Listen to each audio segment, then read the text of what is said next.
चलिए खबरों में आगे बढ़ेंगे। भोपाल से बड़ी खबर, राजस्थान, ओडिशा, छत्तीसगढ़ को बाघ देगा Madhya Pradesh. Tiger conservation authority ने प्रस्ताव पर लगाई है मुहर। एमपी को अथॉरिटी ने दिया था बाघ के ट्रांसफर का प्रस्ताव। एनटीसीए की मुहर के बाद वन विभाग ने शासन को भेजा प्रस्ताव। बाघ के बदले अन्य वन्य प्राणी की मांग कर सकता है मध्य प्रदेश। टाइगर स्टेट मध्य प्रदेश में है 785 बाघ। तीनों राज्यों ने एमपी से 3 बाघ और एक बाघिन मांगे हैं। भोपाल से बड़ी खबर, एमपी को अथॉरिटी ने दिया था बाघ के ट्रांसफर का प्रस्ताव। राजस्थान, ओडिशा, छत्तीसगढ़ में बाघ लाने का प्रस्ताव पे मुहर लगी है। एनटीसीए की मुहर के बाद वन विभाग ने शासन को भेजा प्रस्ताव। बाघ के बदले अन्य वन्य प्राणी की मांग कर सकता है।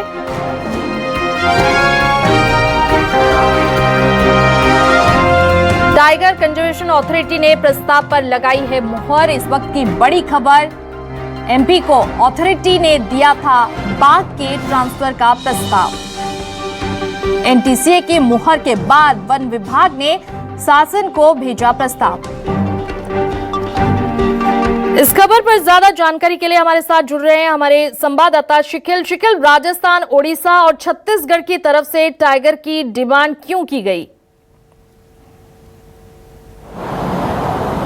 देखिए, जिस प्रकार से देखा जाए कि मध्य प्रदेश के पास एक तमगा है और वो है टाइगर स्टेट का। यहाँ पर वर्तमान में देश में सबसे ज्यादा जो बाघ हैं उनकी संख्या, और ये संख्या 785, और लगातार जो है अन्य प्रदेशों के द्वारा मांग जो है वो करी जाती रही है। कई मांगों को खारिज किया गया तो कई पर प्रस्तावों पर जो है मंजूरी या फिर सहमति जो है वो नहीं बन पाई। लेकिन इस बार जिस प्रकार से नए प्रस्ताव जो आए थे, जो 3 प्रदेशों के थे जिसमें हम बातचीत करते हैं, राजस्थान, उड़ीसा और इसके अलावा छत्तीसगढ़, यहाँ से मांग आई हुई थी कि बाघ जो है वो मध्य प्रदेश से लिए जाए। और इस बात के लिए मध्य प्रदेश ने एनटीसीए यानी नेशनल टाइगर कंजर्वेशन अथॉरिटी से एक सहमति मांगी थी, और साथ ही साथ तकनीकी समिति जिस प्रकार से होती है उससे भी सहमति इस बात की मांगी थी, क्या ऐसा कदम उठाया जाए जो बाघों के लिए सही होगा। इस पर सहमति फिलहाल जो है वो बन गई है, ताकि उन प्रदेशों में भी बाघों की संख्या का इजाफा हो सके जहां पर बाघों की संख्या ना के बराबर है या बहुत कम है,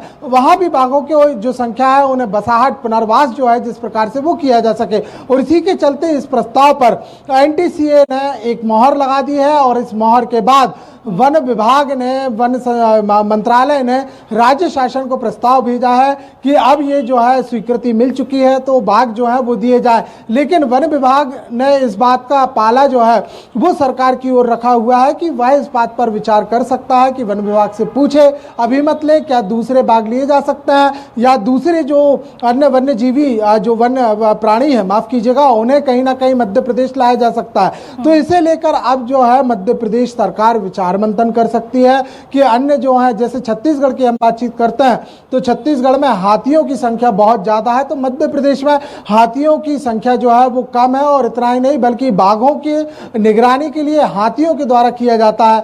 वहीं अगर हम राजस्थान की बातचीत करते हैं तो राजस्थान की अगर हम बातचीत करते हैं तो घड़ियालों की एक बड़ी संख्या में सेंचुरी है। मध्य प्रदेश में भी है लेकिन कहीं ज्यादा घड़ियाल जो है उनके पास है।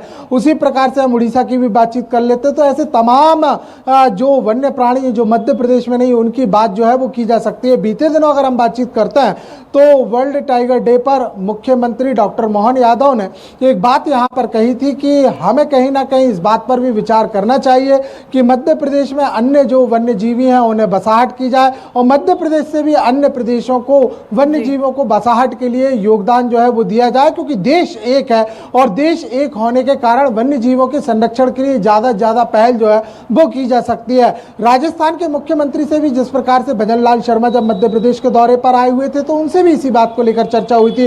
तब घड़ियाल सेंचुरी के साथ साथ इस बात को देखा गया था कि जो जिस प्रकार से मध्य प्रदेश का जो चीता है वो कहीं ना कहीं जो श्योपुर से निकलते हुए जो कि राजस्थान की बॉर्डर है वो कहीं ना कहीं पार करते हुए जो है राजस्थान में पहुंच जाता है, और वहां से कई बार जो है जो रणथंभौर के जो टाइगर्स हैं वो मध्य प्रदेश में आमद दर्ज करा लेते हैं। तो ऐसी एक समन्वय की बात कही गई थी और इसी को देखते हुए मध्य प्रदेश सरकार ने एक पहल की थी और इस पहल को अब हरी झंडी मिलती हुई दिखाई दे रही। लेकिन ये बड़ी बात होगी क्योंकि अक्सर ये देखा गया है कि जिस प्रकार से मध्य प्रदेश से जब बाघों की मांग की गई है और जब सबसे बड़ा सवाल है कि अगर एमपी इन प्रदेशों को टाइगर देता है तो ये प्रक्रिया कब शुरू होगी, सबकी नजर बनी रहेगी। चलिए, बहुत बहुत शुक्रिया तमाम जानकारी के लिए।